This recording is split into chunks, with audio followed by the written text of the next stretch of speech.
aproveito para dar início aí à nossa aula. Lembrando que o chat está aberto, vamos usar com consciência, né? Vamos usar de forma aí, democrática, colocar realmente o que é pertinente à aula. Então, vamos dar início à nossa temática da terceira série do ensino médio. Então, aí na tela de vocês vão ver a temática regionalização do espaço mundial. Esse é o tema da nossa aula. Então, só passando aí o slide, nós temos aí a apresentação da equipe curricular, que eu apresentei no início, e a habilidade da nossa aula, que é identificar e descrever os principais elementos que configuram um conceito de ordem mundial, considerando questões geopolíticas, econômicas e culturais. Então, nós vamos falar aí hoje dessa questão da divisão geopolítica e da questão da divisão territorial. Então, o que vai ser abordado na nossa aula de hoje? Então, a nossa pauta da aula é o que é regionalizar, critérios de regionalização, regionalização norte-sul, o mundo bipolar, o mundo multipolar e as principais potências do século XXI. Então, o que é bacana da gente prestar atenção nesse momento? Que quem está com o caderno do aluno, o material do São Paulo Faz Escola, pode acompanhar aí na página 48 as atividades 1 e 2 que serão contempladas aí nessa aula. Então, para que a gente comece a aula, nós vamos iniciar com um questionamento. E esse questionamento ele vai aparecer aí na tela para vocês. Ó. O que significa regionalizar um espaço? Olha que questionamento interessante. E o próximo questionamento é: você já se perguntou sobre quais critérios levam à regionalização do espaço mundial? Nós vamos dar um tempinho para vocês, para que vocês reflitam sobre esses questionamentos. Coloquem a resposta de vocês lá no chat para que a gente possa ler aqui, dividir com os outros alunos que estão assistindo essa interação. Então, nós vamos dar um minutinho e já retornamos.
estamos de volta aí com esse momento de interação.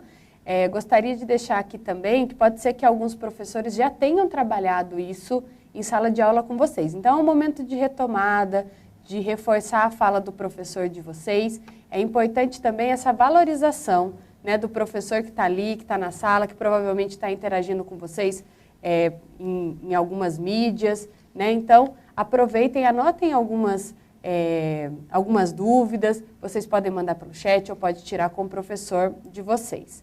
Então, a maioria das interações aqui, né, estão falando assim, dividir, né? Então, regionalizar seria dividir o espaço. Seria dividir. Será que esse conceito de dividir, será que regionalizar um espaço é dividir? Nós vamos ver aí no próximo slide que ele traz a resposta. Isso. E olha aí para vocês, o que significa regionalizar um espaço? Então, vamos ver a resposta. Quem anotou, quem quiser conferir aí, agora é o momento. Então, regionalizar é dividir ou classificar o espaço geográfico a partir de critérios específicos. Assim, sendo, eu posso classificar qualquer porção do espaço em várias áreas conforme uma característica que eu tenho escolhido antes. Então, quem colocou dividir está correto, né? De uma forma mais simples, né? Sim, regionalizar o espaço é uma forma de dividir o espaço. Agora nós vamos para a próxima resposta, que está aí na tela para vocês. Então a pergunta é, você já se perguntou sobre quais critérios levam à regionalização do espaço mundial? Então vamos lá. Ó, os critérios podem ser os mais diversos aí, né, que acarretam em vários tipos de regionalização. Então a gente tem os aspectos físicos, clima, vegetação, aspectos demográficos que estão ligados aí à população, aspectos políticos e econômicos, são exemplos, né, de alguns critérios mais utilizados. Aqui no Brasil, a entidade que é responsável pela regionalização oficial desde 1942 é o IBGE, que é o Instituto Brasileiro de Geografia e Estatística, que eu acredito que alguns de vocês já devam ter trabalhado em algum momento em sala de aula com algum mapa, né, algum trabalho do IBGE, que tem um trabalho riquíssimo, inclusive quem tiver a oportunidade de visitar o site do IBGE, lá tem atlas, tem uma série de documentos que podem auxiliar vocês nesse momento dos estudos. O importante é que esses estudos eles não fiquem só nesse momento, né? Sintam-se à vontade para pesquisar em livros didáticos, utilizando outros meios. O importante é não sair de casa, tá, gente? Esse é o importante. Utilizem outras ferramentas, mas sempre em casa. Esse momento de Covid-19, né, professor? O importante é se manter aí resguardado. Seguro. Exatamente, seguro.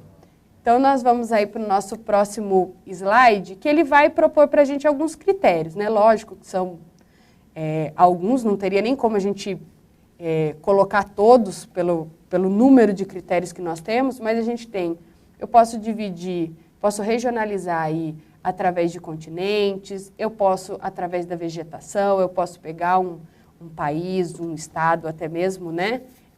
Se uma cidade ela tem distintas vegetações, eu posso fazer essa classificação desses critérios. O clima, que eu acredito que boa parte de vocês em algum momento na escola já deva ter trabalhado com esse mapa. O mapa de relevo, pedologia, né, que vai trabalhar aí a riqueza dos solos, que é um mapa sensacional, inclusive tem um mapa no caderno do 6º ano, que fala sobre pedologia. E também tem um mapa de IDH, entre outros. Então, esse é um dos critérios que podem ser utilizados aí para regionalização. E para que a gente consiga contextualizar um pouco desses critérios, nós vamos ter alguns exemplos aí na tela de vocês. Como, por exemplo, o próximo mapa é um mapa de um planisfério político e ele traz a divisão entre os países. E o que é importante a gente ressaltar? Que cada país aí, ele aparece com uma cor diferente justamente para destacar. Imagina se eu coloco o Brasil com um país que faz fronteira, por exemplo, a Argentina, e eu coloco os dois, Uruguai e Argentina, tudo com a mesma cor, né? Tudo com o mesmo tom. Ficaria difícil para eu compreender essa regionalização. Então, o critério utilizado aí para que eu consiga ter um elemento visual são as diferentes cores, né? O importante também é que esse mapa ele representa aí o globo em suas dimensões, mesmo com, né, tem a distorção cartográfica, porque toda vez que a gente representa algo no plano, você tem esse problema da distorção, mas a gente consegue perceber a diferenciação entre os países. O próximo mapa é um mapa que traz um dado super importante, que é a taxa de obesidade. Esse é o mapa de 2014, é um mapa do IBGE. Todo mundo consegue ter acesso a esse mapa lá na página do IBGE, né, que eu tinha citado anteriormente. E esse mapa ele também traz uma escala de cores. Olha que interessante aí. As cores mais fortes, elas representam uma porcentagem da população com um índice de obesidade elevado. Então, por exemplo, se a gente fizer uma análise desse mapa, a gente consegue observar que os países que têm a tonalidade roxa, vinho, né, mais escura, isso significa que essa população ela tem uma maior porcentagem de obesos acima de 18 anos. Esse mapa ele faz uma análise da população a partir dos 18 anos. Então, a gente consegue observar, por exemplo, que o Brasil ele está entre 20% a 30%. O que isso significa? Isso significa que a população do Brasil, se eu pegar ela 100% da população, de 20% a 30% da população acima de 18 anos apresentam índice de obesidade. Já nos Estados Unidos, mais de 30% da população. E a Índia, por exemplo, menos de 5%. Então, é uma outra forma de regionalizar. Eu estou regionalizando por uma característica. O próximo mapa, eu tenho aí a estrutura geológica. Olha como ele já é um mapa com regionalização bem diferente. Eu vou voltar no mapa da obesidade, só para vocês conseguirem comparar. Olha o mapa da obesidade, eu ainda tenho o contorno dos países, eu consigo observar, eu consigo encontrar o Brasil, eu consigo apontar a América, os continentes, né? Então, olha que interessante. Já o próximo mapa, eu também consigo apontar os continentes, mas os países, eles já não estão mais delimitados como no mapa anterior. Esse mapa, que representa as estruturas geológicas, ele vai ser separado por algumas terminologias. Então, a gente vai ter uma parte aí que vai corresponder ao quaternário, depois nós temos uma parte que corresponde ao dobramento jovem e uma outra parte que vai corresponder ao dobramento antigo, né? E nós temos também aí regiões com tectonismo, né, falhas. Então, a gente tem uma outra característica, uma outra forma de regionalizar o planisfério, de regionalizar o mundo. E o próximo mapa, que nós estamos fazendo uma sequência de análise justamente para que vocês aí consigam observar que existem inúmeras maneiras de regionalizar, que é um dos focos aqui da nossa aula de hoje.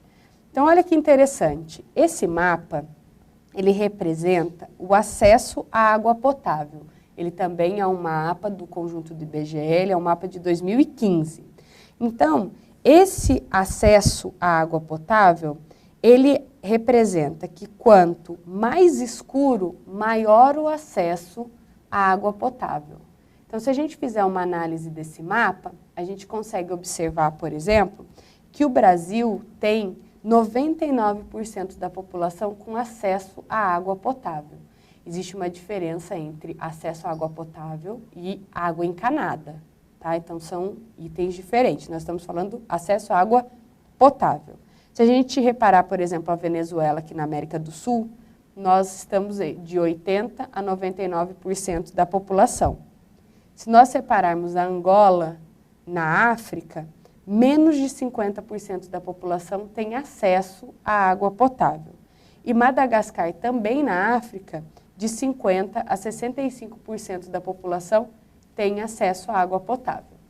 Agora nós vamos para o próximo slide, que vem uma atividade. Com esse mesmo mapa que nós acabamos de fazer uma análise rápida, tem o seguinte questionamento.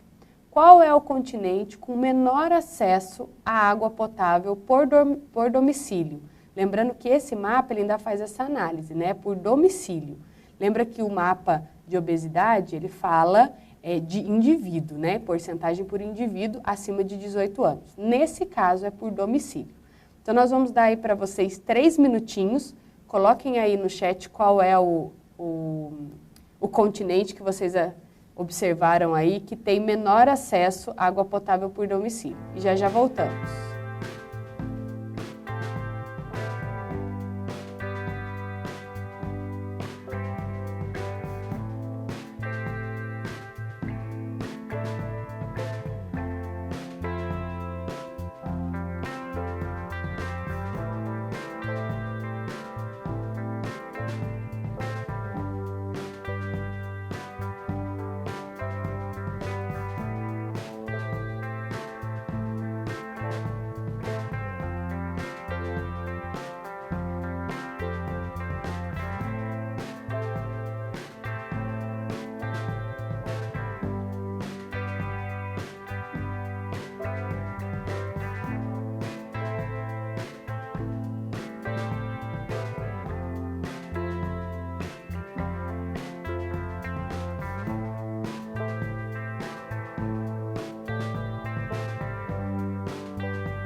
Estamos de volta aqui com esse momento de interação. E aí, será que os alunos acertaram? Nós tivemos aí uma divergência de respostas. Então, vamos lá. Eu vou dar uma devolutiva aqui de alguns alunos que participaram, tá? É lógico que a gente não consegue dar devolutiva de todos, porque é um número grande de alunos. Só que pelo aplicativo a gente tem mais de 55 mil alunos participando. Então, às vezes, né, fica difícil a gente dar devolutiva para os 55 mil. Mas, por exemplo, a Isabela, o Kleber, o Matheus e o João falaram África e estão corretíssimos. Outros alunos falaram de outras regiões. Então, outros continentes, né? Um aluno aqui colocou a Ásia. De fato, a Ásia parece com alguns países aí com menor acesso. Mas se a gente for contabilizar o continente, a África é o continente que tem o menor acesso à água potável. Outros alunos colocaram como, por exemplo, Egito. Egito é um país, né, pontual que compõe todo o continente africano. Então, olha que interessante a pergunta. Qual é o continente? Né? Ele colocou sim um país que compõe o continente, mas a resposta correta é África. Outro aluno colocou o Nordeste, uma região brasileira. E a região Nordeste também não compõe um continente, né? Ele faz parte aí de um grupo que vai ser um continente, mas não existe o continente Nordeste, assim como também não existe o continente Egito. Então, quem colocou aí África pode comemorar que acertou. Né, professor? Pode comemorar. E agora nós vamos para o nosso próximo mapa, que é um mapa de regionalização norte e sul. Acredito que a maioria de vocês já devam conhecer esse mapa, que ele é um mapa super famoso e os professores de geografia geralmente trabalham. Então, esse mapa, ele traz a regionalização socioeconômica do espaço mundial. Então, se a gente fizer uma análise e eu pensar nesse espaço como norte e sul, você vai falar, professor, e a Austrália ali? Que ela está ao sul, mas de repente a linha vem e pega ela como se fosse ao norte. Então, esse mapa ele faz uma diferenciação, na verdade, entre os países, né, desenvolvidos e em desenvolvimento. Existem outros autores que utilizam uma terminologia como subdesenvolvido, porém, na atualidade, nós utilizamos mais a terminologia em desenvolvimento. Então, fica aí uma dica até para vocês, em algum momento, em alguma literatura, pode ser que vocês encontrem essa terminologia.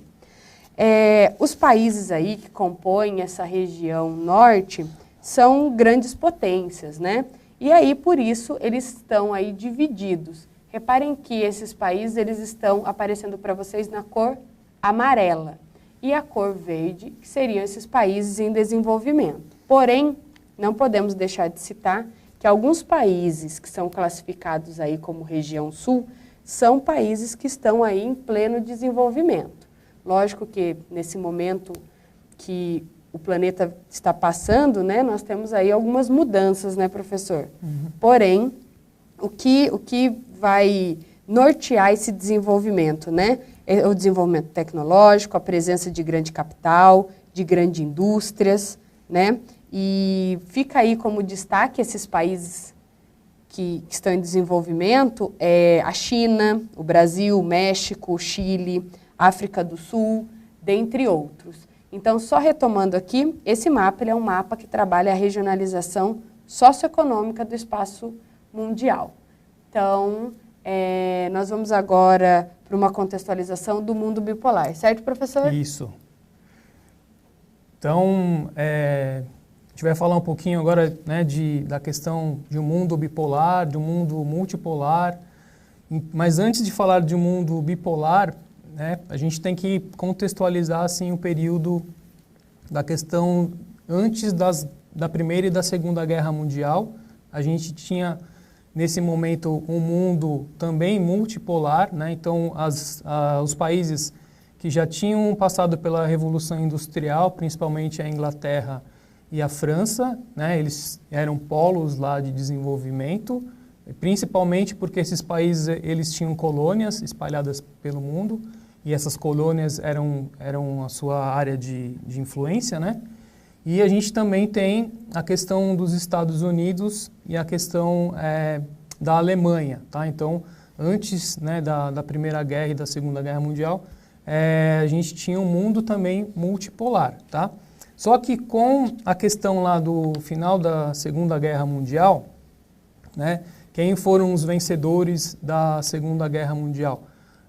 Foram principalmente lá os países que estavam alinhados com os Estados Unidos, né? Estados Unidos, Inglaterra, França, a Rússia, né? Então, esses países eles derrotaram a Alemanha, né? E, por consequência, a Europa, nesse momento, ela estava completamente destruída, né? O território americano, ele nunca foi atacado, né? Nunca aconteceu conflitos no território americano, com exceção lá de Pearl Harbor, de aquele porto, né, que fica lá no Havaí, mas como sendo assim, território americano, era distante, né?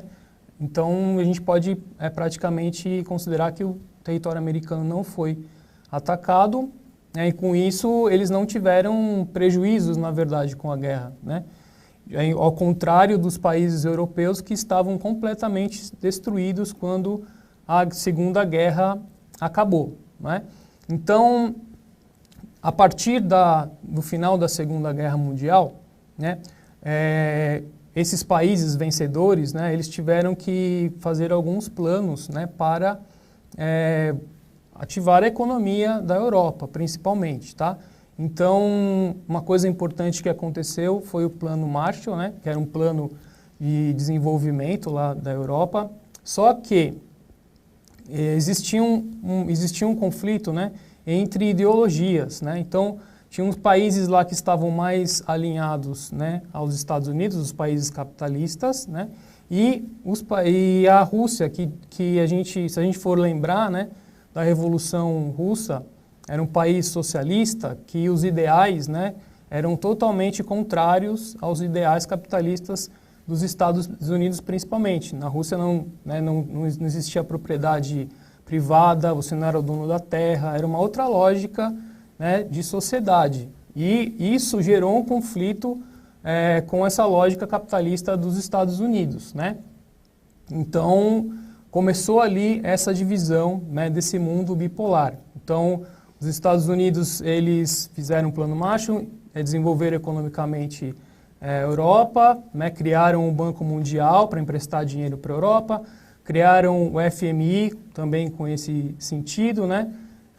A Rússia também fez a mesma coisa, né? A União Soviética fez a mesma coisa com os países que estavam mais próximos dela, que se tornaram socialistas. A Comecon também teve esse objetivo de financiar o desenvolvimento, né, desses países que estavam saindo da guerra. Então a gente começou, a partir desse momento, com duas visões antagônicas, né? Um bloco representando o capitalismo e outro bloco representando o socialismo. E tratados também, né, de tratados militares, como por exemplo a OTAN é o tratado dos países lá do Atlântico Norte, né, se eles fossem atacados, qualquer país pertencente a esse da OTAN, se fosse atacado, né, como se o país fosse atacado, né. A mesma coisa a União Soviética também com o Tratado de Varsóvia, tinha o mesmo objetivo, né? E então a gente teve essa bipolarização. Isso deu início ao que se chama a Guerra Fria. Não sei se vocês já ouviram falar na Guerra Fria. O que foi a Guerra Fria? Na verdade, uma guerra ideológica, né? Então a gente tem essa terminologia fria porque, na verdade, nunca existiu um conflito direto entre os Estados Unidos, né, e a União Soviética. Por que nunca aconteceu esse conflito diretamente? É porque eles tinham várias questões. Uma delas é a questão da corrida armamentista, né? Então, os Estados Unidos, eles terminaram a guerra, né, lançando 2 bombas atômicas no território do Japão, Hiroshima e Nagasaki. Quer dizer, eles saíram da guerra com esse potencial bélico, né?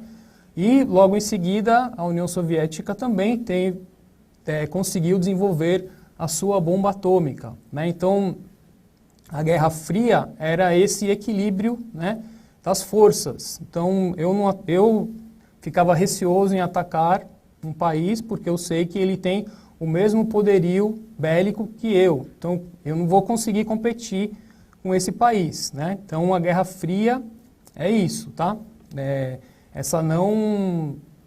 Uma guerra quente seria o conflito direto, né? E a Guerra Fria é só esse jogo de xadrez aí entre os 2 blocos, tá?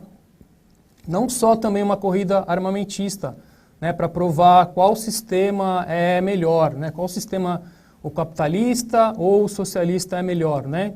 Então também a gente teve uma corrida espacial, né? Então vocês lembram lá das aulas de história que a União Soviética ela quase ganhou a corrida espacial porque ela lançou o primeiro satélite, o Sputnik, conseguiu lançar o primeiro ser vivo no espaço, né, que é a cadela Laika, conseguiu colocar lá o primeiro homem em órbita, né, o Yuri Gagarin. Então a União Soviética estava ganhando a competição nesse sentido, né? Mas os Estados Unidos, eles colocaram como meta lá conquistar a Lua, né? E isso seria ganhar a corrida espacial seria conquistar a Lua. Então, por meio lá da criação da Agência Espacial Americana, a NASA, né? Eles, entre aspas, ganharam a corrida espacial, né? A gente tem também a Guerra Fria também gerou esse conflito entre essas 2 ideologias, também se deu nas Olimpíadas, tá? Então, era investido maciçamente nos atletas, né? Não com o objetivo de falar que o esporte é legal, nada disso, mas com o objetivo de falar que o meu sistema é melhor do que o sistema do outro, e isso se refletia nas medalhas, né? Quem ganhasse o maior número de medalhas, indiretamente falaria que é o melhor sistema, né? O capital ou o socialismo. Então, tiveram 10 Olimpíadas sobre esse conflito da Guerra Fria, né? Que 6 vezes a União Soviética foi vencedora, entre aspas, né? E os Estados Unidos 4 vezes, né? Então, a gente tem a Guerra Fria. Outra coisa importante também é a questão da queda do Muro de Berlim, porque com a Segunda Guerra Mundial, a Alemanha ela foi dividida, né? Então, uma parte dela ficou sobre o sistema socialista e outra parte ficou sobre o sistema capitalista. E Berlim era o símbolo da Guerra Fria, era o Muro de Berlim. Vocês já devem ter ouvido falar, né, na queda do Muro de Berlim, em 89, né, com a abertura lá da União Soviética, que economicamente eles passavam por problemas, já não conseguiam mais sustentar esse ideal socialista, né? Eles tiveram alguns conflitos internos, né? E uma série de questões políticas lá fez com que terminasse, né, essa questão, e o símbolo disso foi a queda do Muro de Berlim. A partir da queda do Muro de Berlim, a gente mudou essa visão do mundo bipolar, né? Estados Unidos versus União Soviética. E a gente partiu, então, para um mundo multipolar, né? Grupos de países que estavam reunidos, por exemplo, a Comunidade Comum Europeia, né? As nações lá europeias, a questão dos Estados Unidos também continuou sendo um polo, né? A questão dos países asiáticos também foi considerado esse polo, esse mundo multipolar, tá? Então, são países que estão desenvolvidos economicamente, né? Que são polos de desenvolvimento, também não só militar, não só econômico, tá? Mas também militar. Então, hoje em dia a gente tem essa multipolaridade, diferente da questão lá do pós-guerra, que era esse mundo bipolar, né? Esse conflito entre Estados Unidos e União Soviética, né? E uma outra questão também que aparece aí para a gente discutir, né? São as grandes potências econômicas de hoje em dia, né? E aí a gente pode destacar principalmente um país, né? Um país, ele seria esse país, né? Que a gente trouxe aqui, tem vários países, mas um país seria a China, né?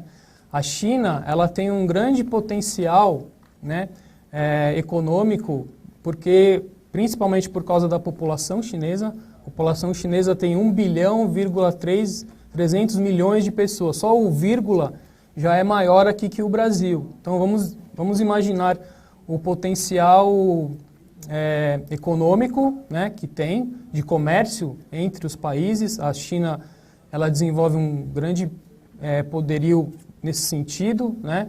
Ela é importante economicamente para o mundo, né? É importante também no sentido militar também. Ela tem uma influência militar também pelo seu tamanho de exército, né? E não só. Então, eu trouxe, né, esses países aqui, esse país, na verdade, né? Porque o assunto é muito amplo, né? Então, a gente gostaria de deixar claro aqui que o objetivo da aula é só trabalhar, né, complementar ou contribuir para o trabalho do professor, né? Então, o seu professor também, né? Eu sei que tem alguns professores que estão dando aulas aí online com seus alunos por meio de várias ferramentas, né? Então, o objetivo aqui dessa aula, na verdade, é contribuir com algumas questões, né, para a gente apontar para que os seus professores trabalhem, né, de uma maneira mais aprofundada com vocês, porque, como eu falei, esse tema é um tema muito vasto e a gente não consegue completar em uma única aula, né? Então, eu acho que era isso que a gente tinha para falar, não é? Sim. Nessa aula aqui. A gente agradece muito a presença de vocês. Muito obrigado. Fiquem em casa e fiquem seguros aí.